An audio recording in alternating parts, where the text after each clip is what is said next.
Good day po mga bayang karerista. August 2, 2026, Sunday at PJCI, start time at 2 p.m. Pagkatapos nga pala ng info ko, nandun po yung mga pa-shoutout nyo po, nasa dulo po.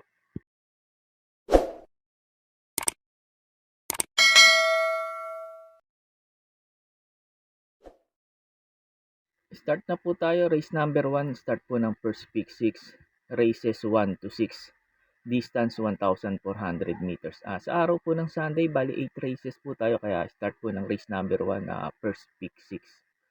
Dito po sa race number 1, pag may mga kursunada po kayo, lalo na't mga dihado, dagdag nyo lang po kasi itong numero 2 na to, Watch Me Now, ito para po sa akin, dito kagad sa race number 1, susuluhin ko na po to. Mga kinakalaban nito malalakas halos mga imported. Ngayon, ang baba ng laban niya ngayon. Bigyan lang ng importansya ng may-ari ito. Tingin ko patok dito to. Numero 2 na to, Watch Me Now. Mga previous run nito, nagba-barrier lang to. Halos nakapigil lang to si JC De La Cruz. Halos hindi binibigyan pero kumukusa. Yun nga lang, hindi binibigyan ng importansya kaya hindi na nanalo. Pero ngayon, tingin ko sa baba niya sa laban ngayon, sana bigyan na ng importansya ng may-ari ito. Kung bibigyan talaga to ng importansya, patok talaga to dito. Ang baba sa laban. Ang laking kabayo nito, numero 2 na to. Watch Me Now, saka may bilis din to. Pwede rin makipagsabayan na to kay Elena Bell kagad sa una, saka kay Mabel. Kaya po sa race number 1, itong numero 2, Watch Me Now, para po sa akin, susuluhin ko na po. Sa race number 2 na po tayo, start po ng winner take all, races 2 to 8, distance 1,650 meters. Dito sa race number 2 sa mga nagtitipid at kulang sa punan, tingin ko pwedeng solohin to, numero 11 na to, Ready to Receipt All. Last run nito, pagkakalam ko pumang 5 to, pala Sherbet Fountain dun sa kabila sa Metro 3. Tingin ko naman medyo bumaba yung laban nyo ngayon. Tingin ko medyo lamang to dito ngayon, numero 11 na to, Ready to Receipt All. Nag-protection lang ako kasi nga hindi gaano kaganda ang tinakbo nito ni Ready to Receipt All. Yung last run niya kala Sherbet Fountain pumang 5 to. Tinalo pa ni Liz Cabianca sa datingan. Kaya nag-protection ako sakaling hindi maganda yung takbo. Yung numero 2, couple entering Mishani Storm, saka yung 2A Graceful Gift. Natatanda niyo si Mishani Storm. Ito yung nagpahirap kay Ace of Diamond sa unahan. Baka sakali kasi mauna kasi binalik kay RC si Masyo. Yung kay RC si Masyo talagang pinilit iuna to. Baka mapabayaan sa unahan kahit 1,650 meters to pag napabayaan to. Pag alam niya naman pag PJC, pag nauna, mahirap habulin. Baka mapabayaan dahil nga sa bigat ng peso ni Ready to Receipt All. Tingin ko malaki chance makatapos ng karera to. Saka last run naman nito na ipanalo ni J.A. Goose ito. Halos nakapigil lang to. Hindi naman halos binigyan ng yung kabayo. Tingin ko ito pwedeng umupset kay Ready to Receipt All, yung numero 2 Mishani Storm. Tapos yung 2A naman to, Dirimating Kabayo. Tingin ko mag-aabang lang to. Kaya po sa race number 2, sa mga nagtitipid at kulang sa punan, tingin ko pwedeng solohin numero 11 Ready to Receipt All. At sa may mga puhunan, pwedeng isama to yung couple entering numero 2 Mishani Storm saka 2A Graceful Gift. Pagkatapos nga pala ng info ko dito ay in-upload ko po yung last run nito ni Ready to Receipt All. Tapos yung last run ni Mishani Storm para magkaroon po kayo ng idea kung susuluhin niyo po ba si Ready to Receipt All o magpo-protection po kayo. Off and running. Skipping in the air was Lands in Grey. Coming out very quickly though was Mashani Storm to lead on, settling down. In second spot Lands in Grey, and scooting up into third then was Storm Landing. Now back to third, Lands in Grey as Storm Landing goes by of him. Pay the Line runs in fourth, and then came Frosty Raven alongside of Frosty Raven. In fact, the length back off Frosty Raven, the other grey Maybell. At the tail of the field is Magtoto Betsky, and momentarily got on the heels of Maybell. Strung out lot. Now there's about 15 lengths top to bottom here as they run by the 800 metres, and your favourite travels strongly in front, Mashani Storm, a length and a half in advance. In second spot, Storm Landing, 4 or 5 back, Lands in Grey. Then came Frosty Raven. Magtoto Betsky is about 15 lengths off this leader, Mashani Storm. Maybell likewise. Pay the Line is the tail ender on towards the home turn. Gee, your favourites travelling like a winner. It's Mashani Storm travelling very strongly. trying to get on terms then is Storm Landing on the outside, making ground quickly. Lands in Grey comes to the outside, and over on the inside even Frosty Raven runs on well. Mashani Storm, he hasn't popped the question, still running strongly. He hasn't moved on this favourite. Now he does, and it kicked away, and Mashani Storm, he took a cheeky look over the shoulder. Mashani Storm wins by 4. Second is close. Frosty Raven has just beaten Lands in Grey, I feel. Then Magtado Betsky, followed by Storm Landing. A long way back behind them, then pulling up quickly was, let's have a look. They're up and racing. Sherbet Fountain looking for the lead, followed by Birchstone Speedrunner. Andiamo Farense is running by the wheel or in the middle portion now, then followed by Ready to Risk It All. And out straight they travel now. Sherbet Fountain leads Malang, followed by Speed Runner in second, and down in third, very closer now. Ready to Risk It All, and followed by Birchstone. Andiamo Firenze next in line is racing in Fippa. And as they will down the back, Sherbet Fountain, here comes the challenge now from Speed Runner. Sherbet Fountain still in front, followed by Speed Runner. Challenge for the back. And watching in third, Ready to Risk It All, then followed by Birchstone. Andiamo Firenze now for the outside peep as they race the last 600. It is still Sherbet Fountain. Sherbet Fountain still in front by half length, followed closely by Speed Runner for the outside, and 4 lengths for the back. Ready to Risk It All. And 300 to go. It is still Sherbet Fountain leads by some 2 lengths now, followed by Speed Runner. And down the stretch they go with still Sherbet Fountain. Sherbet Fountain leads by some 3 lengths now, followed by Speed Runner. And running in third, Birchstone. And at the wire is Sherbet Fountain. Second, Speed Runner, Resonant, Liska Bianca. And there you have it, mga karerista. Again, an exciting and thrilling finish here in race number 5. Our unofficial winner, 5-on-5, Sherbet Fountain with Mark Angelo, the Black Superman Alvarez. 5-2A, 1-4. Unofficial order of arrival here in race number 5. Let's watch the instant replay. And official winner, Sherbet Fountain. Sa race number 3 na po tayo, start po ng second pick 6, races 3 to 8, distance 1,400 meters. Pampremera ko dito, numero 1, Guest of Honor. Ito, wag lang mapahirapan ni Success of Time sa unahan to kasi ito, may bilis kasi ito si Success of Time saka yung Guest of Honor. Pero tingin ko mauuna si Guest of Honor dito, ang ganda ng position niya. Nasa numero 1. Pag napabayaan to, tingin ko kayang tumapos ng karera to. Numero 1 na to, Guest of Honor. Mga previous run kasi nito halos napapahirapan lang sa unahan to. Saka may mabilis kaya hindi nananalo. Pero ngayon tingin ko kaya niya naman yung unahan ngayon, baka mapabayaan. Tingin ko laki chance ang manalo ngayon nito, numero 1, Guest of Honor. Tapos nag-protection ako, numero 3, Advocacy, kakwadra niya. Tingin ko mag-aabang lang to dito sakaling pilitin habulin si Guest of Honor. Tingin ko ito pwedeng rumimate. Yung kakwadra niya, numero 3, Advocacy. Kaya po sa race number 3, pang-primera ko po numero 1, Guest of Honor. Tapos second choice ko, numero 3, Advocacy.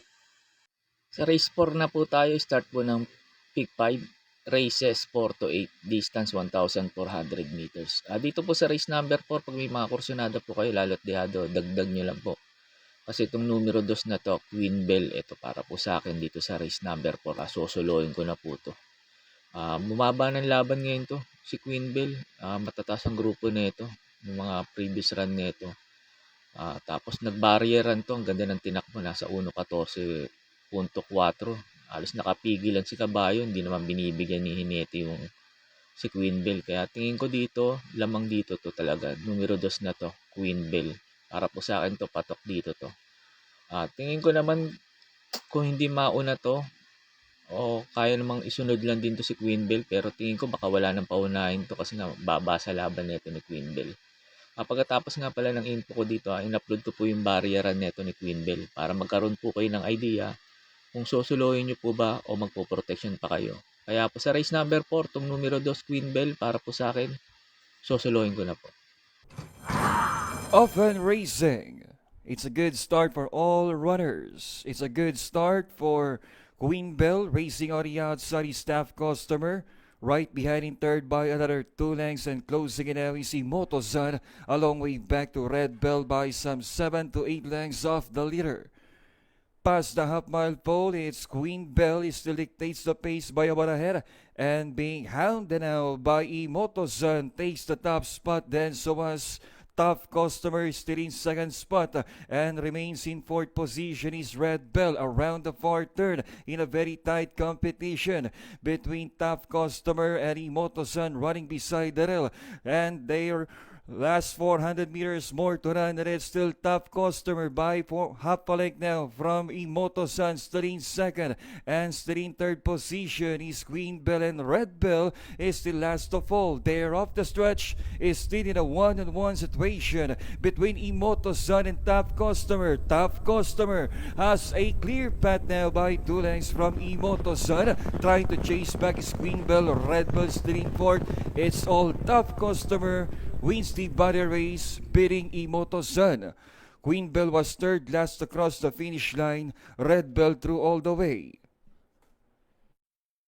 Sa race 5 na po tayo, start po ng pick 4, races 5 to 8, distance 1,400 meters. Dito sa race number 5, dehado yung kursunada kong pampremera dito, numero 1, Levitating. Medyo kaya niya ngayon yung grupo sa tingin ko kasi walang gaano mabilis May bilis kasi itong kabayo na to. Pag nauna to, doblado manakbo. Ganda ng position niya, nasa numero 1. Tingin ko, pag hindi humabol si Street Queen sa unahan, tingin ko, pwedeng makatapos ng karera to. Numero 1 na to, Levitating. Tapos second choice ko, numero 2, Archie Holly. Ito mag-aabang lang sakaling maghabulan si Levitating saka si Street Queen sa unahan. Tapos hanggang pa ng peso 52, RCC Masyong. Tapos third choice ko, numero 4, Cristiano. Ito sa mga tumataya ng double forecast. Pag ito bumenta at nalyamado, lamang sa labas tong numero 4 na to, Cristiano.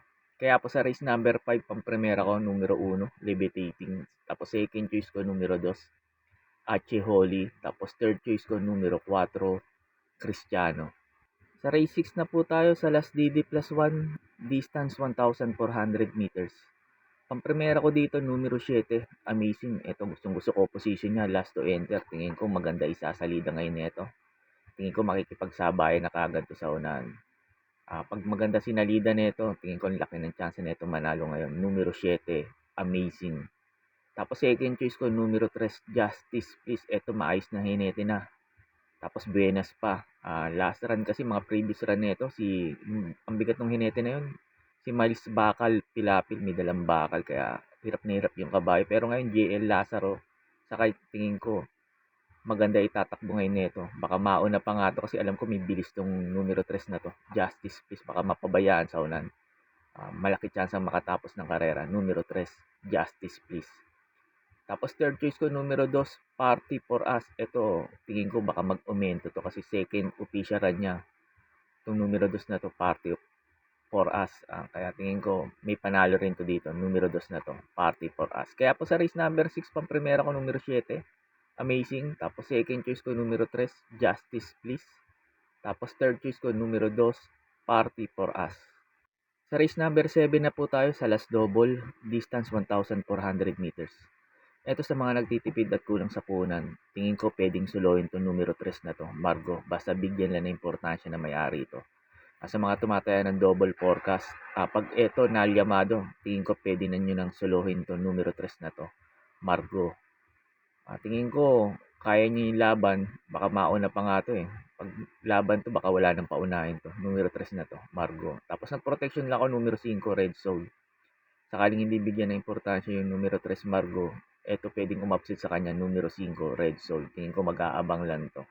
Kaya po sa race number 7, pampremera ko po, numero 3, Margo. Tapos second choice ko, numero 5, Red Soul.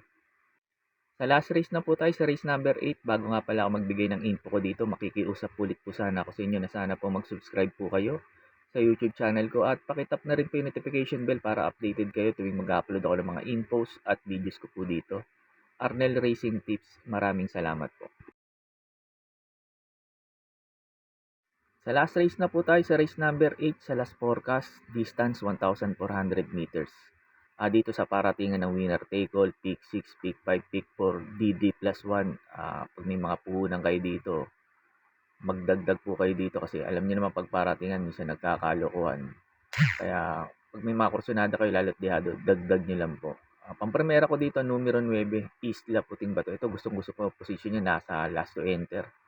Tingin ko maganda isasalida. Pag ito nakasabay, tingin ko ang laki ng pag-asa manalo. Numero 9, Isla Puting Bato. Tapos second choice ko yung mayayamado rito, numero 6, Robotic Lay. Tingin ko mag-aabang lang to kasi may mga mabibilis din dito.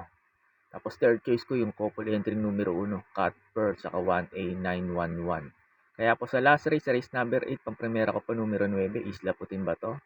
Second choice ko po numero 6, Robotic Lay. Tapos third choice ko po yung couple entry numero 1, Cuthbert, saka 1A911. Yun lang po, and good luck and happy racing po mga bayang karerista. Pagkatapos nito yung mga pa-shoutout nito. May pa-shoutout po si Sir Rizaldi Mendoza. Pinapa-shoutout yung mga chairman ng mga Balot Tondo. Sila Chairman Toto Alcantara, si Chairman Willie Lim, saka si Chairman Melchor Yabot. Shoutout po sa inyo mga chairman ng Balot Tondo dyan. At sa din Sir Rizaldi Mendoza, shoutout din sa iyo at maraming salamat po. May pa-shoutout po si Sir Manuel Tandes. Pinapa-shoutout niya lagi yung pinsan niyang si Boyet Flores at yung kumpare niyang si Robby Santos ng Galas QC. Sir Boyet Flores at Sir Robby Santos at Sir Manuel Tandes, shoutout po sa inyong tatlo at maraming salamat po. Shoutout sa iyo, Sir Isagani Santos. Sir Isagani Santos, shoutout po sa iyo at maraming salamat po. Shoutout po sa inyo, Sir Abet Nepomuceno. Sir Abet Nepomuceno, shoutout po sa iyo at maraming salamat po. Shoutout po sa inyo, Sir Alfonso Horado Jr. Sir Alfonso Horado Jr., shoutout po sa iyo at maraming salamat po. May pa-shoutout po si Ramon Carpio. Pinapa-shoutout niya lagi yung kumpare niyang si Tirso SPL. Sir Tirso SPL at Sir Ramon Carpio, shoutout po sa inyong dalawa at maraming salamat po. May pa-shoutout po si Sir Crisanto Tagakay. Pinapa-shoutout niya yung ate Seni niya at Kuya Batik na lagi nakaantabay sa akin sa panonood pag may guide akong pinopost sa YouTube channel. Kaya maraming salamat po ate Seni at Kuya Batik. At sa iyo din Sir Crisanto Tagakay, shoutout din sa iyo at maraming salamat po.